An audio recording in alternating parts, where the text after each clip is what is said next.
the mindset that will get you scouted. So many hockey players have a very altered or tough view on how scouts look at them. And I know for me, I had the same kind of problem.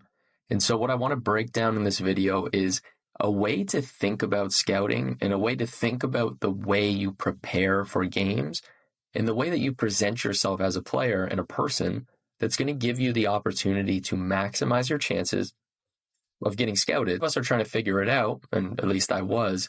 And I realize now, after talking to several different scouts from NHL, junior college, and then also reading and listening to a lot of podcasts, there's certain things that are being said by scouts, but then there's also certain things that are being kind of left to read between the lines, and certain things that you kind of have to figure out.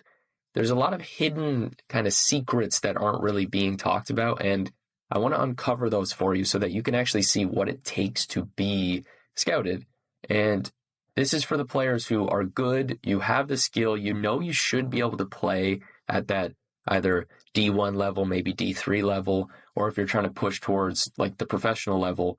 I want to talk to you about some of the key nuances here. This is going to be a 2-part video, so next week we'll also go into more detail about these kind of core 12 priorities that coaches or scouts and coaches will look at when they're looking at you.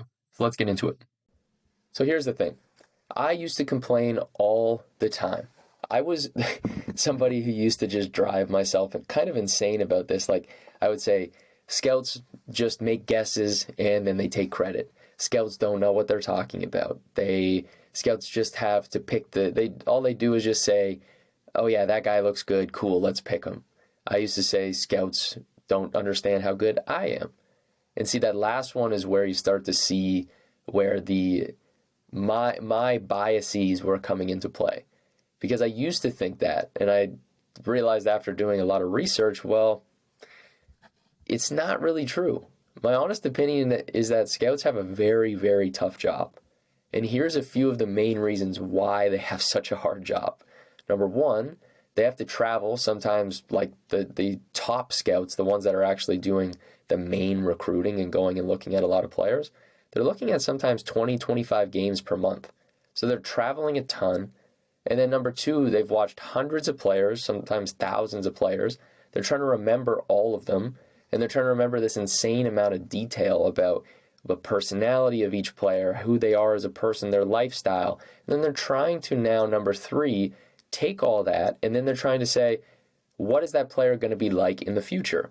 So they have this very complex task of trying to figure out what are they going to look like, how are they going to develop, and then they have to guess how that player is going to fit into the team in the future as they develop. So they have to take all these kind of things into account, and yet we think, man, like scouts they don't pay attention, they're just not really that dialed in. Or at least I thought that, and it's ridiculous. And you have to stop thinking that way, because I was there. This is not me saying it from a place of, I've never done that, I never would have thought that. No, I've been there, and I'm trying to help you to see beyond that. So let's go into why this actually matters. It matters because if your goal is to play at the next level of hockey, scouts are going to very, very likely play a massive role in influencing your career. And the thing is that there will be somebody who goes and watches your game at some point that sees you if your goal is to continue to move up levels. And the thing is, a scout, there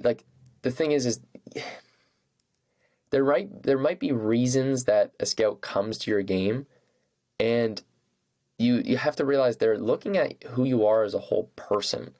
And so it's like being scouted by a team is not just how you play. They think about who you are overall. And they have to do a lot of research into you, kind of like a detective. And the key is realizing you don't want to demonize these people. These are just normal people. And don't put them on a pedestal and think, it's so scary. No, these are people who were hockey players before, or they obviously love the game in some way. And they're there to try to pick the players that they think can help them succeed and help grow the organization. And like we talked about with business, they're recruiting people who can make the business, the team, better. And so they have to give up a lot. They have a very complicated job. And here's the thing, if you want a spot at the next level, you have to continue to be the best version of yourself on and off the ice. Like, that has to be your full-time job, to be the best person you can be on and off the ice. Not a lot of people think of it like that, but if you start to treat everything you do in your life as, this is important for me to continue to move up, it's going to make a huge difference. And this is the key. Your job is to be able to allow a scout to put their neck out there and say, I think you listening to this, the person, we're having a conversation right now, they say, I think you are someone who our team should either commit to or have commit to us, mutually commit. They draft or they sign. And that's the scout having to put their name on you and say, I believe in this person. They can't just do that with everybody because then they lose respect. So it's a big deal, and it's your job to make that person's life easier. It's your job to make that scout's life easier. So when you make a scout's life easier, but they say this guy's going to be great, and you do that thing, now it makes your life easier. So make other people's lives easier, your coach, your scout, your teammates, right? Your life gets easy. Think about how you can do that and watch what happens. And before, I used to think no, just focus on yourself. Just get better yourself. But think, how do I get better to better serve the people around me in that sense?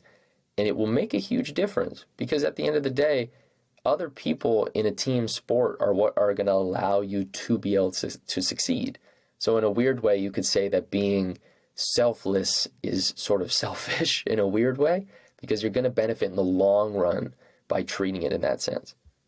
So now, let's just really quickly define what a scout is, and then we'll actually dig into more of the details in terms of how to think about this stuff and how they see you and perceive you. So a scout is someone who goes to an athletic contest and gather information about athletes, and they are employed by somebody. They then may attend a game in the hopes of recruiting a player, or they may accumulate information about an opponent's players and strategies, right? So they're scouting to play against you or to bring you in. And scouts may be head coaches, assistant coaches, team personnel, clearly defined scouts, right? That's their main job. They sometimes hire out other people to go and do it for them, so they have different types of people. And scouts also have communication. Coaches talk to each other. So there's a lot of cool stuff you can think there in terms of, there's a lot of different people who can see you play, and there's in person and there's online, which I haven't written down here, but it's key to remember that you're also being watched a lot online now. There's things like Flow Hockey that exist, like FLO Hockey. If you search that online, you can watch D1, pretty much all the junior leagues in North America now.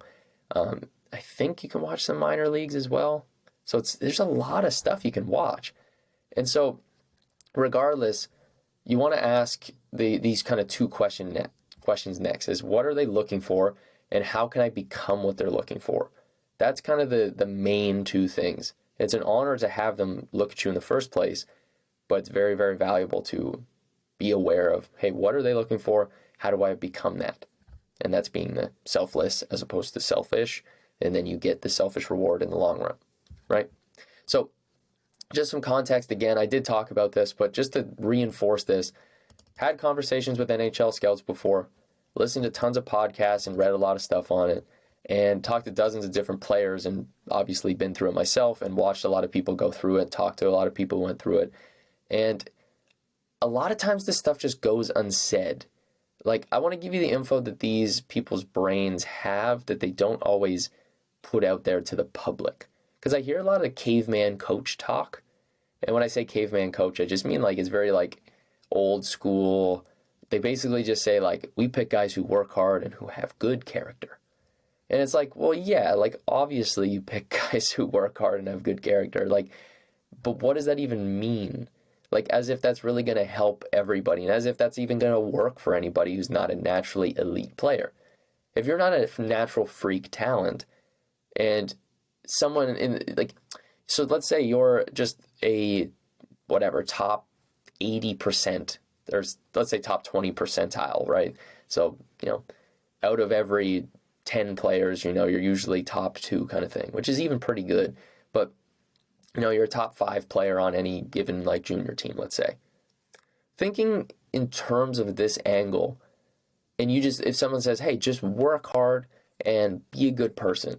And you're like, well, yeah, I understand that like conceptually, but what do I do to separate?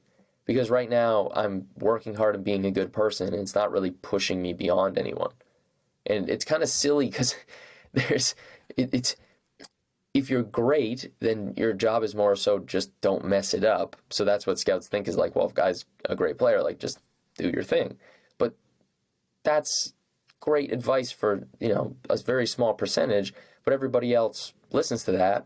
They don't go even close to as far, and then they're frustrated because they're like, man, I listened to the right advice. Well, it's because you're getting advice from people who succeeded based on they were great, then they worked hard, they followed the, be a good person, work hard, they followed that system, and it worked, and then you assume, oh, I'm going to also do that. But if you don't have that natural freak talent, that's the variable that plays most of the role in that scenario. What you want to do is look at the people who weren't natural freak talents and pay attention to it, because a lot of people say they weren't, but then if you look back at their statistics or you listen to them talk about it, they're scoring like 100 goals in AAA or something in 30 games, and you're like, oh, yeah, you weren't a star. Well, like, they were good, right? And so I'm more so saying the people who are similar scenario to where you are, where maybe you're, a point a game or half a point a game or even less than that, and you're saying, well, what did somebody do who was in a similar scenario? How did they do it? What were the variables that were different with them versus other people who failed? Then you start to get an idea of, if there's something that matches up, you start to get a feel for it. But a lot of these scouts are just saying these very weird, broad statements that are very caveman coach-like. Work hard.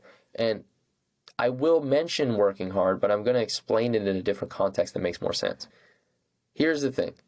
I think there's 3 reasons why scouts don't share this and don't talk about these things very clearly. Number 1, I don't think they want to share their secrets and their process a lot of the time. Like, I think there's a more complex system for a lot of teams that they don't really want to really put out there, and I think that plays a big role. I think they're not this is obviously a broad statement. I don't mean this for every single person, but I don't think everybody is the best communicator, and oftentimes like things get oversimplified. So like it connects to, hey, we don't want to share too much, so they oversimplify it. And they don't do a great job of communicating, so it's very hard to understand like, how is this nuanced information? How is this specific information going to help me and make a difference for me? A lot of times it doesn't. And then also sometimes it's that like they just have these weird natural kind of instincts that they really do scout off of. They don't really have it narrowed down to a deep process sometimes, and that also plays a big factor. So now with that out of the way, let's look at 3 things. We're going to look at the mental frameworks and perspectives that a scout will have when they look at you. We're going to look at how you must change your internal identity to change how scouts see your external identity. When I say internal, it's like who you are as a person, how you see you, and then external is how other people see you. That's the shell kind of thing that expresses itself in the world. And then we're going to talk about very briefly the scout's priority list and how to best present yourself to the next level. So how do you actually display the best qualities of yourself on and off the ice to give yourself the best chance of succeeding? So let's get into it. So number 1, your identity is your habits. So when it comes to the way scouts view you and categorize you, which we've talked about in previous lessons, so go back to the past like 3 blogs and you can read a lot on this, you're going to be categorized. You're going to be categorized as like your position, right? So it's like the forward or defenseman, whether you're center or winger, sometimes you're left or right, obviously. But then they're going to start to look at you and they're going to say, well, okay, so that's their position. What's their archetype? Are they like a power forward? Are they more of a shoot first forward? Are they more of a pass first? What are their preferences? Right? They get a feel for that. And then they start to say, what are your main strengths? So skating, stick handling, shooting, passing, hockey IQ. Maybe it's hitting or physicality. It's defensive play in some way, like stick checking. They'll look at like 1 or 2 of your strengths. And then they're going to finish it off by looking at this kind of potential. They'll say like, where are you going to fit in terms of your overall potential as a player? Do they see you as a potential top 6 type player and you could play that? Can you play kind of like all, like full 12 for forwards, like all 4 lines? Can you do that? Are you a player who can only play, top line minutes, and if you don't, you really struggle? They pay attention to this and categorize you. And then the thing to realize is that scouts are looking for specific roles to fit certain types of, certain roles that they have on the team. So you want to make sure that you just are great at whatever the role and style that you want to play. And then you can also stack things and make your own unique blends of skills. But it's really important to realize that that's how they're generally going to view you. Now, a little bit of a tangent there, but the reason I'm going off on that tangent is because it connects to the fact that scouts are going to categorize you, and then they slap this label on you, and you may develop and change a little bit, but you're always going to be judged by your habits. Your identity is really your habits. It's who you habitually are when you're playing hockey or on and off the ice. They're going to judge you not by your intentions, not by what you try to do, but what you actually do on the ice, your actions. And it's so weird when we realize that, because we judge ourselves as players by, I intended to make that play, but you get judged by others as, well, what did you actually do? And the important thing is to realize you want to marry those two things together. You want those two things to be the same in your mind, but then you want to have this vision ahead of you that you're working towards, and always keeping that ahead of you and saying, there are components that I can tweak and improve on. Sometimes you don't know exactly what that future view is, but that's what we do in the Next Level program and the Next Level Academy, is helping players to understand how to process that and understand what are the components that you need to do today, this week, this month, this year, and how does it all tie together. So that's a way to think about that. And when they say that basically like 90%, or they say about 95% of the things we do in life is habits. So realize that 95% of what people are going to judge you on is your habits. So 95% of what people judge you on is, just what do you do? And it's crazy because it's automatic. You don't even control it. And that's what I mean by habits, is 95% of what we do is not like, you're not consciously controlling it. You're not aware of every single step you take and how you take it. And so it's these programs that have been put into our subconscious mind, or that we've put in there, that now are the way that other people see us. And then people say, that's it. That's the player you are. Now, I don't think that that is fair. I am not a huge fan of it. Because if a player hits, let's say, one day, and they do that for a little while, then they'll get labeled as that's a physical player. And now suddenly it's weird, because it's like, that's just the type of person they are.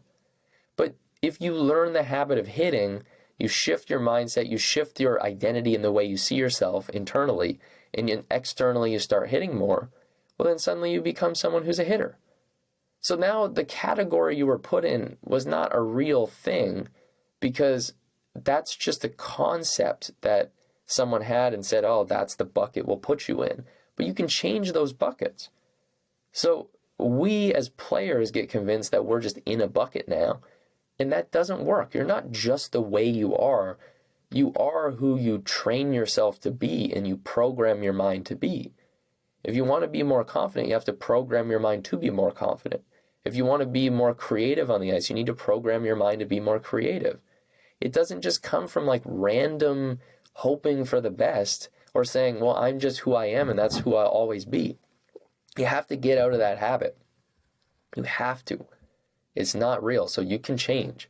And it really pisses me off, to be honest, because I see a lot of the hockey world put this limited mindset on you and a lot of other players, and you get caught up in it. And instead of a team thinking, we're just going to draft, the player that we think has the best potential, who clearly works hard and who we can make work, they say, well, we'll try it. We'll take them, we'll see what happens. And then if it doesn't work out, they just drop them and find a new one.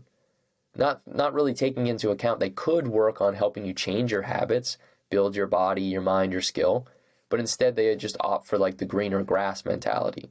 It's kind of like the current like relationship world, where instead of like working on a relationship, a lot of people just say, oh, well, I'll just go to Tinder and I'll just swipe.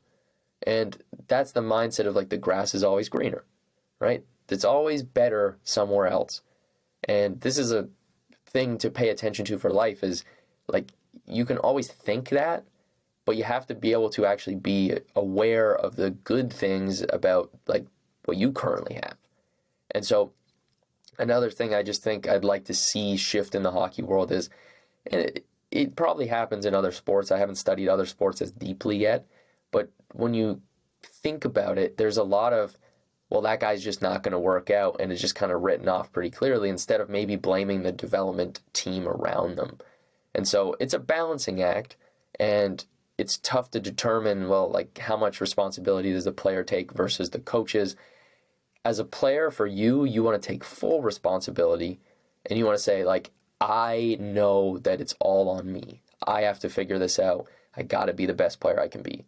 But I do think from a development perspective, if you're a coach listening to this, you want to be more of the type of coach, and this is the best coach that I ever had, and honestly, the best coach I've ever heard speak about a lot of these things was a guy named Pete Crosby. And what he had said was, like, if we lose to a team twice, it's my fault. And I always thought that it's crazy, because you almost never hear coaches actually say that. They blame it on the players, but a great coach will take responsibility and say it's my fault. But then the players say, I'll take responsibility, it's my fault. Or team says it's our fault, and then individuals say it's mine. And what that means is that everybody takes responsibility and says, I'm going to do every single thing I can to contribute to the whole, and then it leads to success long term. Right? And that's why it's important to not be a super selfish player, because at the end of the day, hockey is a team sport. The goal is to win the game, and you want to be the biggest contributor you can to that. So that's where the selfish part can come in, where it's saying, I want to get points, goals, whatever it is that you're trying to produce. It's usually goals or assists. That's what you want to pay attention to, is like, how can I contribute the most possible? And sometimes some games it's not about scoring. It's about shutting someone down, making big hits, controlling, possessing the puck, and maintaining it so the other team doesn't have a chance to score. Right? It's contributing, and it's so important to realize that. And so just to highlight this point is, when it comes to the grass is always greener and just dropping players if they think like, we can't develop them, they're going to be the way they are, that's it, right? Instead of thinking that way, realize, okay, don't get me wrong, not every player can beat McDavid, but so many players get written off way before they reach their potential. And that sucks, because you get programmed into this negativity. You're programmed and said, you will never be better than you currently are, or you're on this path and that's the way it is, right? Like, it's crazy. Think about how many players they said, oh, hockey IQ can't be taught. He doesn't get it. He doesn't have hockey IQ. He's never going to do it. Get rid of him. How many times you said, oh, small players will never survive in the NHL or at certain leagues, and then the league changes and suddenly they can. And that's not just because, like, magical, like, fairies came down and just, like, changed it. It took time and things shifted over time. And that also broke because there were people who came in and broke the belief that, hey, you can be a small player and still make it work. And that leads to the league shifting. Like, the league doesn't just shift purely because, like, yeah, again, it's not like this magic thing where one day it's physical and everybody's big and clutch and grabbing. It's like the rules slowly shift over time and evolve, and it's paying attention to, like, other people can succeed. They give a couple small guys opportunities, and they pave the way for the next people, and it opens up more paths and more paths. They get Nathan Gerby, Braden Point, Brendan Gallagher, tons of players. I don't even really know all of them. You think of Amarty, St. Louis is a really good example of it too. There's just a few guys. You can keep getting better, and you have a chance even if you don't have all the attributes. Until you're like 35, 40, there's no reason why you can't keep improving. You really just have a mental block if you're not still improving at that point, right? It's that simple, unless you don't want to play anymore. But if you're going to keep playing, you can develop. You just have to look into mind, body, skill and figure out what components within that, what details you can improve on. And so that's it. And some players may develop faster, but all players can always get better until their body eventually hits that point. But I hate the feeding people negativity of, you'll always be a fourth liner. You'll never succeed at the next level. You'll never be a skilled player. Well, yeah, of course. No wonder why you don't have confidence, because you always get told that. And that's why players quit. That's why potential is lost. And it's not right. Like, I really do stand on that side of, like, why not pursue your potential? Potential over professional. Figure out what your potential is and see if you can find it. Like, that stuff is, like, the reason to build, right? You think of yourself, if you think of yourself as this, like, you're building this, like, amazing home. Like, you lay a brick by brick by brick every single week, and you keep figuring out how to level up. And you want to pay attention to when you're getting programmed to stop thinking that. Because instead of being fed negativity, you want to be fed positive things. You want to be fed things that increase your self-belief. Because actions follow beliefs. That's why you must dial in your beliefs first so that you can drive towards your actions. Because quality actions plus time, or quality actions times time, really equals success. Right? It's multiplication. I probably should actually change that. I probably will edit this after. But that's why I built the Next Level Academy. Because I wish this type of place existed for me as a player, where there was a bunch of people actually helping me increase my self-belief, be positive, improve on all areas of my game, and constantly dig and seek, what does it take mentally, physically, and skill-wise to be the best I can be? That's why it exists. The whole premise of what we do with players is we help them discover that they're not trapped in their habits and that they can break out of the habits they learned from the past. You can use mental techniques to rewire the habits you have so you can change the way that people view you. And when you change your internal habits, suddenly scouts see you differently. If you change your internal, you act differently in the external, and then other people perceive you acting differently in the external, and you are now different for them. But you can't just like magically hope that, like, so many people focus on the outputs of, I want people to see me that way. And you can reverse engineer it, of course, and bring it down into that where do I start now? But instead just think like, okay, yeah, obviously I want to be there. Now let's start here and think, what are the things I can control that will lead me to get those things eventually? And then just dial in and trust the process of the inputs you can control. And in this case, it's shifting your belief system, which then is going to lead to you shifting your training habits and your preparation habits, which then changes your actual outputs when you play, which gets that increased, changes the perception, people see it. That should be more clear now. I hope that's much more clear, because it really will make a difference when you realize this is what great people in all areas get, is actions follow beliefs. You have to believe it first so that you can justify taking action. If you don't take the action, or if you do take the action but you don't believe, it's probably not going to be very high quality anyways. So suddenly, when you do rewire your internal habits, scouts start to notice you. Suddenly, new possibilities open up that you never imagined. And now suddenly you might get opportunities. You're like, oh, man, I genuinely didn't think I would get an offer from a team like this. And they're like, yeah, we just really like the way you play. We think you'd be a great leader, blah, blah, blah. Perfect. So now that you understand that, that's the thing to realize, is that a scout may put you in a box and say, this is the type of player you are, but it's your job to break out of that box and see what's possible. That's your job, is to break out of that limiting space of you are this and that's it, and think, okay, cool, like, am I going to be this? Do I like this like label I have? And how can I expand it and make it bigger? Or how can I break out of it? But it's your job to do both of those things and take responsibility for it. Okay. Now, I want to finish this off with a final kind of core point of the message, which is how scouts view you. So when you're, basically, to rewind it, the mindset is really defined by realizing it's your job to present the great product to these people, junior, NCAA, pro scouts, all these different people. It's your job to realize how they view you, which is they see your external, but you can only work on your internal. You got to control what you can control. But then when it comes down to what they see in the external, these are the core 12 things that I've kind of determined that scouts prioritize, and it's typically in this order.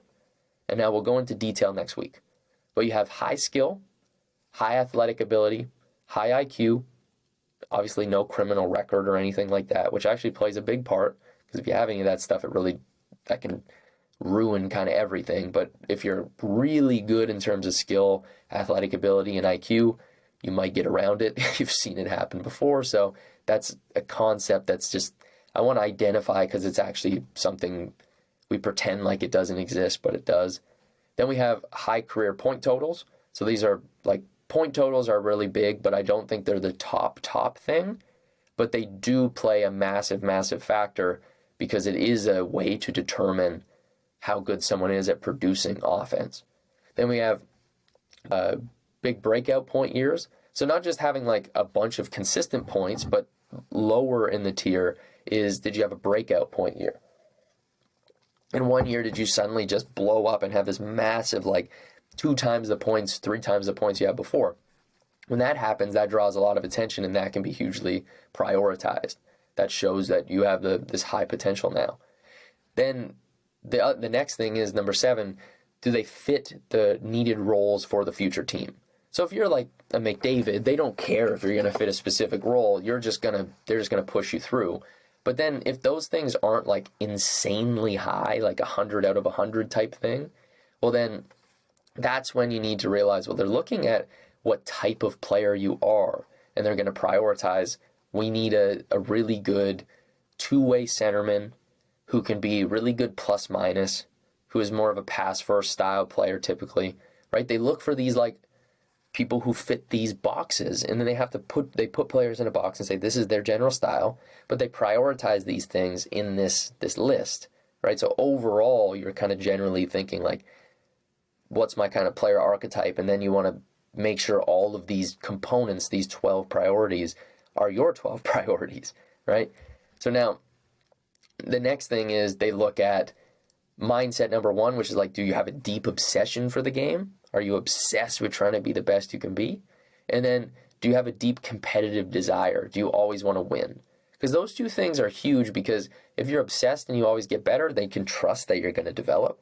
And then if you have a deep competitive desire, well then that means you're going to be pushing yourself to be better at all times, not just because you love it, but because you're competitive. So those 2 things I think are a really like, deadly combination, right? They can really make a huge difference for you. Then number 10, good people. They do actually look for players who are good people. They do interview people around you and ask them questions and get to know you if they're going to scout you. You're not going to go to a Division I team without a scout talking to your teachers or like friends or parents or somebody that's linked to you in some way. They definitely are going to talk to your coaches from the past. Very, very important. They care about this stuff. So the past stuff matters, but focus on what can I do to be a good person now. Then the next thing is, can I be a good teammate, which connects to being a good person, but do you help your teammates and what your teammates say about you? Do you support them? Are you positive when they score? Are you positive when you win? Again, sounds cliche, but it's way more important than it gets acknowledged for, because it can be the thing that bottlenecks you and prevents you from getting to the next level. So it's not worth not being a good teammate and just being a dick to people, because it may end up coming back and biting you, because then you get known as you're not a good teammate. There's the people will say like the guy's a cancer kind of thing, and that can be a bottleneck. If you're not a freak and all these other things aren't top level, like 100 out of 100, you can start getting limited when another person is equal to you or approximately equal in terms of their rating and all of these things. Then when you do get to that final piece of, well, are they a good person? Sure, they're a good person, but what they're really kind of a shitty teammate. And then it's like, oh man, like maybe we won't take them, right? And that comes with leadership. And we'll talk about all this stuff in next week's blog and video and podcast. But it's a big deal, right? Are you a good leader, and do you make your team better just by being there? Not just how you play, but in everything you do. Do you make the team better? It will help you. So make that a high rating, right? Think of all of these like your NHL player stats in the video game. Try to get these as close to, pushing beyond 100 and trying to break that limit and trying to get as high as you can on all of them. That should be your pursuit as a career. And then we also have being a good student. like it's not as big of a deal. But when a team is deciding on you, they're going to get to a point where they look at your student, like or your report card, or, not your report card, but they're going to want to know your grades. If you have good grades, you're going to have a better chance of playing. If another person is equal to you, but you have better grades, you will probably get on that team, all other things being equal. So that's another bonus, another point towards you. And it's not as important. It's definitely not as important as being skilled or being very athletic or having high IQ, but it's way, way more important than people realize. And you're going to find that there's going to be exceptions to the rule, but typically it's going to be exceptions where, somebody has, maybe not high career point totals, but their skill level is through the roof and they have insane athletic ability and they just haven't put it together, right? Or they're, maybe they have insane hockey IQ and they have really good skill, maybe not super athletic, but they're, not the greatest person, but because they have two of the top three, right, it makes a huge difference. So it makes a big difference, like focusing on the top ones first, but making sure that all of these align. And this is why I'm not just giving you the bullshit answer that everybody wants to give you of, oh yeah, just work hard and be a good person. These matter, but it's not the same thing. And even when it comes to being obsessed, deep competitiveness and obsession, that comes with the hard work. It all connects. So obviously you need to be those things, but they're going to judge you on these kind of core elements. So focus on them, push into them. And you're going to find those exceptions. But again, the bottom 10 kind of lower your ceiling, right? Because they pull away from your overall rating. And so they don't have as much weight, but they will pull everything down eventually. So pay close attention to that. And so that's why we in the Next Level Academy think it's so important to focus on holistic improvement, improving on all 12 areas. Because what I see a lot of times is a player will say, oh, I want to focus on marketing. I want to get an agent or an advisor. But yeah, you can do that, but maybe it's time you work on your skating and hire a skating coach or a mental coach or a tutor, right? Focus on the things you actually need. If you suck at school and you're failing out of your classes, well, that's not going to help you. That's going to hold you back. So you can get an agent, but the agent is going to have to, in a sense, kind of lie for you and say oh, no, he's going to figure it out. Instead of thinking, well, you actually just be better, have a higher rating, and then boom, now you're going to get picked up or have a much better chance of getting picked up. So prioritize what matters, right? That's why we put this program together. The Next Level Academy exists to help you get through all of those 12. It's really 11 because the criminal record stuff, obviously, got to sort that out with the lawyer. But if you want to do that stuff, that's what's going to make a difference. So when you want to be someone who scouts and coaches fight over, that is what you got to do. You got to focus on all of those 12 priorities and become the best you can be, but focus on internal, focus on what you can control, and the external will come. Trophies come to the great players. So be great, and then expect that that's the only time you're ever going to get the external stuff. Internal is more important than external. So I hope you enjoyed this. I hope you got a ton from it. And we will talk deeper about all 12. We'll really get into detail about the components of it and give you more action steps. Next week will probably be much more action-oriented. And because of that, I want to make sure you subscribe so that you actually can see this stuff. So if you're on the podcast, please rate it. Please subscribe to it if you want. I mean, you'll have to do that, but rating really helps. If you give it a 5-star and a review, makes a huge difference. Or if you comment on the videos, again, makes a huge difference. If you have questions or you have things I can help you with, you can always contact me on Instagram, Identity Shift Corson, or Identity Shift Hockey on TikTok, YouTube as well. You can contact me in all those places. But regardless, hope you have a great week, and signing out.